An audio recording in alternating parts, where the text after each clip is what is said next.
There was a woman who struggled with constant procrastination. For years, she tried every trick: time management apps, strict schedules, accountability partners, even self-punishment.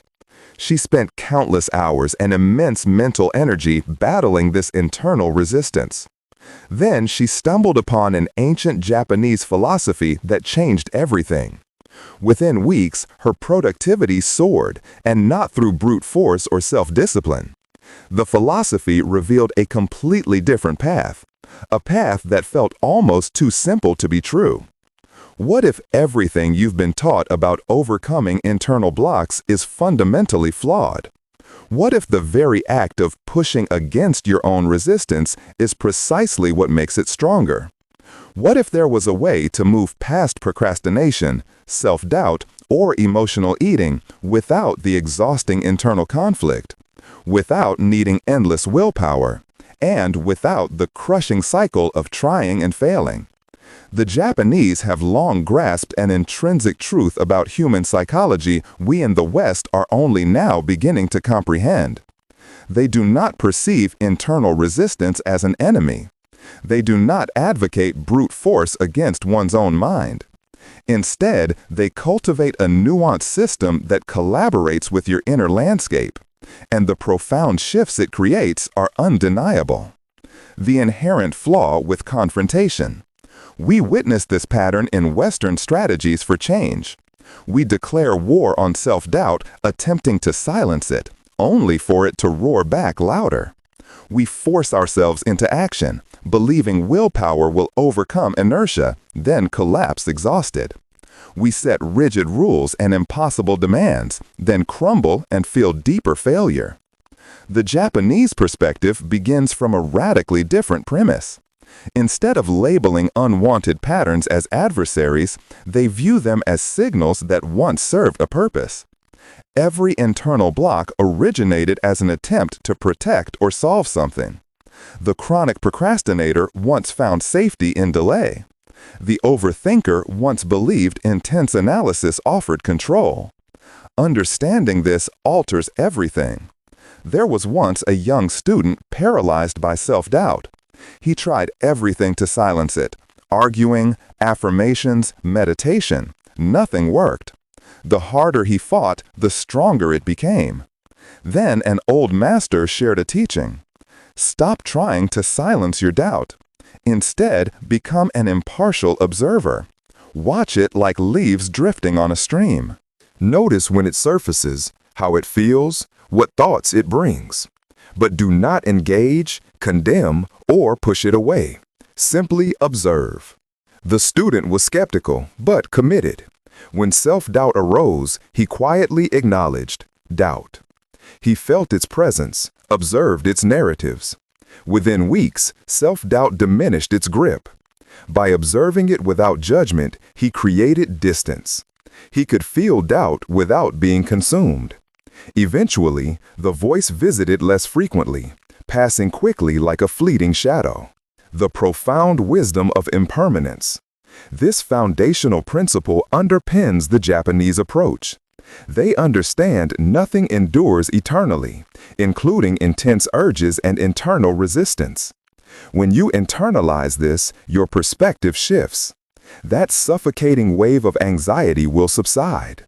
That overwhelming pull to check your phone will dissipate. That urge to emotionally eat will emerge and recede like a tide. Consider how most individuals confront these internal pressures. When someone trying to break a habit feels an intense pull, they either succumb or desperately distract. Both treat the urge as an urgent crisis demanding immediate resolution. The Japanese method proposes a revolutionary third path. Acknowledge the urge, feel its full presence, but do not act upon it. Sit with the discomfort as you would with a troubled friend. Be fully present, make no attempt to suppress or fix it. A young executive in Kyoto applied this method to overcome constant distraction. He kept social media apps installed. When the urge arose, he acknowledged it, felt restlessness. Then he placed hands flat on his desk, took a deep breath, and set a timer for 5 minutes. During those 5 minutes, he did not fight the urge. He simply sat with the feeling, observing how it moved through his body. He noticed it often peaked around 2 minutes, then began to wane. By 5 minutes, intensity had decreased enough to consciously choose to return to his task. This was not about willpower. It was about comprehending the transient nature of internal urges. They feel overwhelming, yet are quite ephemeral. Most intense urges last only between 3 and 7 minutes at their peak. If you can ride that wave without being swept away, you unearth a profound truth. You are not your urges. You are the silent awareness that observes them. The subtle discipline of Kaizen. The Japanese embrace Kaizen, signifying continuous, incremental improvement. Western society is captivated by instant, dramatic overhauls. We crave the immediate shift from procrastinator to productive genius. We demand to eradicate all self-sabotaging patterns at once. This all-or-nothing mentality primes us for collapse. Kaizen adopts the antithetical strategy. Instead of reforming everything simultaneously, you adjust by 1%. If you aim to overcome constant internal criticism, you do not suddenly silence it. You simply reduce its frequency by 1 instance. That is all. 1 less moment of self-judgment today than yesterday. This appears almost absurdly insignificant to the Western mind. We hunger for monumental transformations now. But this misunderstands brain change. Neural pathways reinforcing habits were forged over years. They cannot be obliterated instantaneously. They must be meticulously, gradually rewired through consistent, imperceptible actions. A young writer in Osaka employed Kaizen to overcome crippling self-doubt. He did not vow to eliminate all negative thoughts. He began by simply writing for 5 minutes without editing. If, after 5 minutes, he still felt the urge to criticize, he could. This micro-adjustment disrupted the ingrained pattern of immediate self-censure. After a few weeks, he extended the period. Within 2 months, he was writing for an hour each day, finding the critical voice had often receded. This measured approach bypasses the brain's alarm system. Drastic changes trigger resistance. You experience overwhelming anxiety, intense urges to revert, and an irresistible pull back to the familiar. But microscopic shifts glide beneath the radar. The brain does not register them as danger. Consequently, there is no massive resistance. The profound wisdom of Ikigai, the power of replacement. There is also the deeply resonant concept of Ikigai, your unique reason for being. Many entrenched patterns persist because they occupy an unspoken void.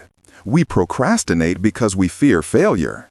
We overthink because we crave control.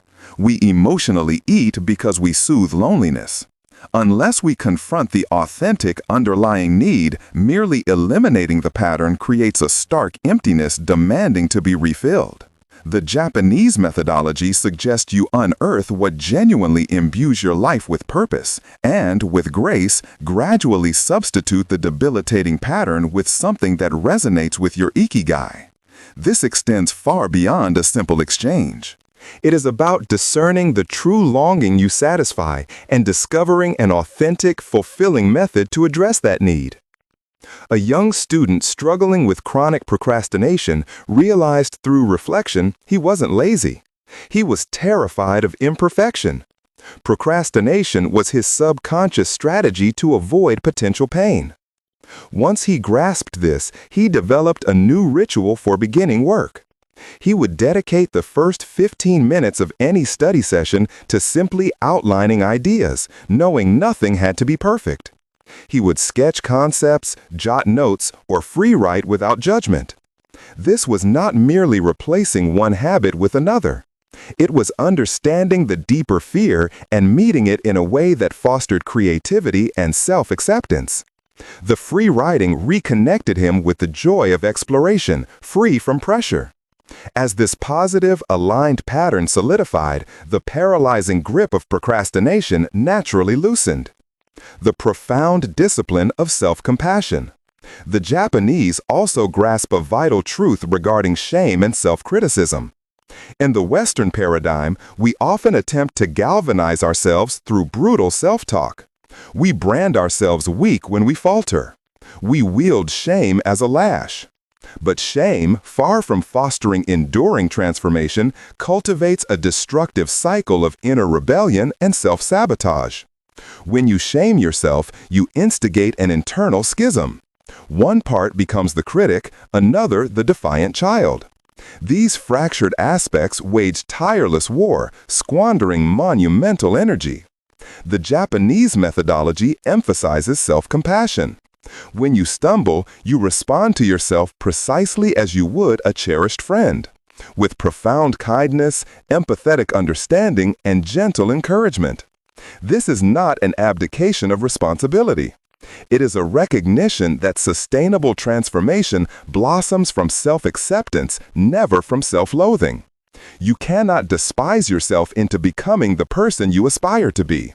You can only evolve from a foundation of self-respect and compassionate awareness. A seasoned professional who struggled with chronic overthinking discovered this after years of mental battles. Every time she spiraled into worry, she castigated herself. This only intensified her anxiety, fueling more overthinking. It was a vicious loop. She learned a new form of self-acceptance.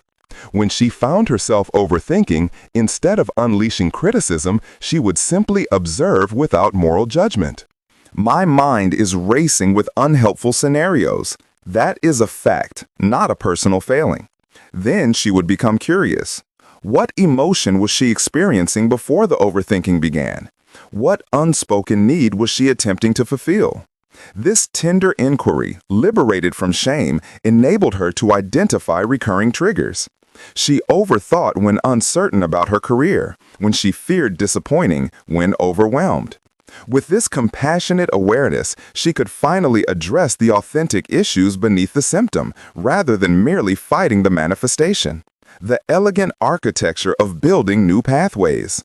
The Japanese system recognizes that breaking a habit is not about destruction. It is about constructing something novel. You do not dismantle an old pattern so much as you grow beyond it. Like a resilient tree that envelops a fence until the barrier becomes inconsequential, you cultivate new patterns that render the outdated ones irrelevant. This is why the Japanese emphasize cultivating positive routines rather than solely eradicating negative ones. They understand that nature abhors a vacuum. If you merely excise a pattern without replacing it, you create instability.